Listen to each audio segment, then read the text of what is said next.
இடம்பொருள் நேயர்களுக்கு வணக்கம். தமிழும் சரஸ்வதியும் சீரியலில் வந்து பார்த்தீங்க அப்படின்னா வந்து இந்த தலையை சுற்றி காதை தொடுறது அப்படின்னு இருக்கும்ல, இந்த மாதிரி காதை கூட இல்லை, அப்படியே தலையை சுற்றி இந்த பக்கம் இருக்க கையை வந்து தொடுறாங்க அப்படிங்கிற மாதிரி தான் ஒரு விஷயத்த பண்ணிட்டு இருக்காங்க. கையை தாண்டி விரல வரைக்கும் பிடிப்பாங்க போல், அவ்வளோ தூரம் இழுத்துட்டு இருக்காங்க. அதாவது தமிழ் அர்ஜுனை வந்து கண்டுபிடிக்கணும்னு நினச்சார். அர்ஜுன் அவராக தான் ஒளிஞ்சிருக்காரு அப்படின்னு ஒரு முடிவு பண்ணிட்டார். முடிவு பண்ணி துரத்திக்கிட்டே போனார். எங்கவா இருக்கும், என்னவா இருக்கும், ஏதா இருக்கும் அப்படின்னு சொல்லிட்டு திங்க் பண்ணிட்டு எல்லாம் போகும்பொழுது கடைசியாக முதல் தடவை பரமன் தப்பிச்சிட்டாரு. ரெண்டாவது தடவை பரமன் வந்து சிக்கிட்டார். பரமனுக்கு தெரியாமலே அவங்க ஃபாலோ பண்ணி இந்த வீட்டுக்குள்ளே தான் இருக்காங்கன்னு கண்டுபிடிச்சி உள்ளார பார்க்கும்பொழுது பரமனும் அர்ஜுனும் ஒன்றா உட்காந்து சாப்பிட்டு இருந்தாங்க. சாப்பாடு பிரியாணிலாம் வாங்கிட்டு வந்தாங்க. உட்காந்து சாப்பிட ஆரம்பிக்கலாம் அப்படின்னு சொல்லிட்டு பிளான் பண்ணிட்டு இருக்கும்போது இவர் வெளியே இருந்து ஒரு வீடியோ எடுத்திருந்தாருன்னா முடிஞ்சு சிம்பிளாக. இவங்க ரெண்டு பேரும் ஒன்றா தான் இருக்கானுங்க, பிளான் பண்ணிருக்கானுங்க, இவங்க இங்கே தான் இருக்கான் அப்படிங்கிறத நேராக போய் ராகினிட்டையும் போலீஸ் ஸ்டேஷன்லேயும் சொல்லிட்டு அவங்க நேராக வந்து போலீஸை கூட்டு இங்கே பார்க்க வச்சுருக்கலாம். ஆனால் அவர் அதை பண்ணல. என்ன சொன்னார் அப்படின்னா, அர்ஜுனை எல்லா உண்மைகளையும் சொல்ல வைக்கிறேன் அப்படின்னாரு. ஆனால் இன்றைக்கி என்ன நடந்துச்சு அப்படின்னு வந்து பார்த்தீங்கன்னா அதுக்கு அப்படியே தலைகீழாக நடந்துச்சு. இவர் எப்படி தான் ஹீரோவாக இருக்காருன்னு தமிழ் நினச்சி நம்ம பார்த்து தலையிலே வந்து டும்குன்னு முட்டிக்கிற மாதிரி ஒரு விஷயத்தை தான் இன்றைக்கும் தெரிவு பண்ணார். ஸோ முதல்ல எடுத்தோன்னே இந்த இப்போ என்ன ஆகுது அப்படின்னா வந்து இந்த பையனை காணாமே, இப்படி பரமனையும் காணாமேன்னு சொல்லிட்டு இந்த பக்கம் ஜெயந்தியும் அர்ஜுனோட அம்மாவும் மாற்றி புலம்பிக்கிட்டு இருக்க. அதை ராகினி வந்தோடனே உன் அண்ணன் தான் ஏதோ பண்ணிட்டான், வாமா இப்போவே போலீஸ் ஸ்டேஷனுக்கு போவோம் அப்படின்னா போலீஸ் கால் பண்ணிடுறாங்க. உடனே இங்கே இவங்க என்ன ஆகுதுன்னா வந்து பசிக்குது சாப்பாடு கொடுங்கன்ற ரொம்ப வந்து கேட்டுக்கிட்டே இருக்கும்போது என்ன பண்ணுறாங்கன்னா வெறும் சப்பாத்தியை மட்டும் தூக்கி போடுறாங்க. சப்பாத்தி மட்டுமா, குருமா இல்லையானா பிரியாணி வாங்கி தருவேன் அப்படின்னு சொல்லும்பொழுது இந்த பக்கம் டே தமிழ் நீதானடா, டே தமிழ் எங்களை விட்டுறா அப்படின்னு சொல்லி நான் கத்தி கூப்பாடு கூட போகிறேன்டா அப்படின்னு சொன்ன உடனே சரி ஓகே நானே கதவை திறந்து விட்றேன் போயிடுங்க அப்படின்னு தமிழ் சொல்லிட்டு கதவை திறந்தோடனே இவங்க ரெண்டு பேர் கண்ணிலையும் வந்து விபூதி அடிச்சு விட்டு ஐயோன்னு உங்க போய் அலறிட்டு இருக்கும் போதே நேராக ஒரு பாத்ரூம்குள்ள வச்சு அடைச்சிடுறாங்க.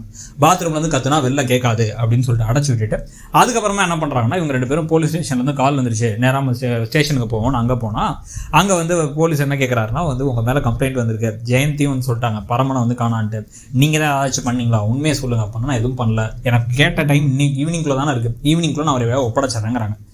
நீங்கள் ஏதாவது பண்ணிட்டீங்கன்னு தெரிஞ்சால் நான் பல செக்ஷன் போட்டு உங்களை உள்ளே தள்ளிடுவேன், தயவு செஞ்சு இப்போயே சொல்லிவிடுங்கன்னா நாங்கள் எதுவுமே பண்ணல சார், நாங்கள் ஈவினிங்குள்ளே கண்டுபிடிச்சானோம் சார், அர்ஜுன் எங்கேயோ ஒழிஞ்சிட்டு இருந்திருக்கான், அந்த பரமனும் கூட சேர்ந்து ஒழிஞ்சிக்கிட்டான் அப்படின்னு கிளம்பி போகிறாங்க.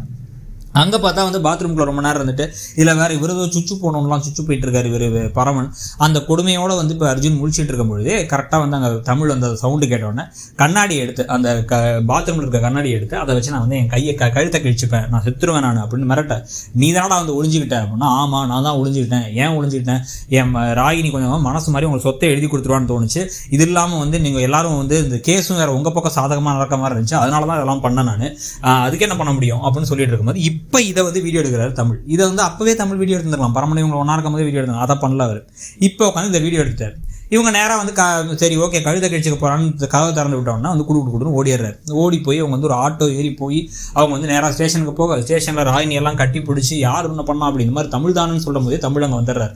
தமிழும் வந்ததுக்கப்புறமா என்ன சொல்கிறாங்கன்னா ஏர்போர்ட்லேருந்து வந்து நான் கேப் ஏறும் போதே யாரோ வந்து முகத்தில் ஒரு துணியை போட்டு நான் கடத்திட்டு போயிட்டாங்க அப்படின்னு அர்ஜுன் சொல்கிறாரு. பரமன் என்ன சொல்கிறார் அப்படின்னா வந்து என்னையும் வந்து மாப்பிள்ளை தேடி போயிடும்போது ஒரு காரில் 2-3 பேர் இழுத்து போட்டு போயிட்டாங்கிறாங்க அவங்க. அப்போ கடத்தினது யார், தமிழா அப்படின்னு கேட்டால் தமிழ் தான் எங்களை காப்பாற்றினார், தமிழ் சார் தான் எங்களை காப்பாற்றினார் அப்படின்ட்டாங்க அர்ஜுனும் பரமனும். ஏன்னா ஆச்சுன்னு கேட்டால் அதுக்கு ஒரு ஃப்ளாஷ்பேக் காமிக்கிறாங்க. இவங்க ஆட்டோவில் போயிட்டு இருக்கும்போது குறுக்கு வழியில் வந்து பைக்கில் வந்து தடுத்து நிறுத்தி இந்த வீடியோவை பாருங்கள், நீ வந்து பேசினப்போ நான் வீடியோ எடுத்தேன்னு சொன்னோன்னா அந்த வீடியோவுக்கு மிரட்டி இவர் வந்து கடைசியாக வந்து சரி ஓகே அப்படின்ட்டு வந்து நான் உங்களை மாட்டி உள்ள நீங்கள் இந்த வீடியோ எங்கேயும் காமிக்காதீங்கிறாங்க. இந்த கொடுமையெல்லாம் நம்ம எங்கே போய் சொல்கிறதுன்னு நமக்கு ஒன்றுமே புரியல. இப்போ இதுக்கு வந்து அப்போவே படிச்சிங்கன்னா அந்த கடத்தி வச்சிருக்க ட்ராமாவே தேவையில்லையே. நடந்த ஒரே விஷயம் என்னன்னா காரமான சாப்பாடு சாப்பிட வச்சு உங்களுக்கு கொஞ்சம் டார்ச்சர் பண்ணது மட்டும் தான் நடந்துச்சு. ஸோ இந்த கூத்தெல்லாம் பற்றி இந்த கதை போகிற போக்கையும் பற்றி உங்கள் கருத்து என்னங்கிறத சொல்லுங்கள், உங்களுக்கு என்ன தான் தோணுதுங்கிறதையும் சொல்லுங்கள். தேங்க்யூ. இடம்பொருள் நேயர்களுக்கு வணக்கம். தமிழும் சரஸ்வதியும் சீரியலில் வந்து பார்த்தீங்க அப்படின்னா வந்து இந்த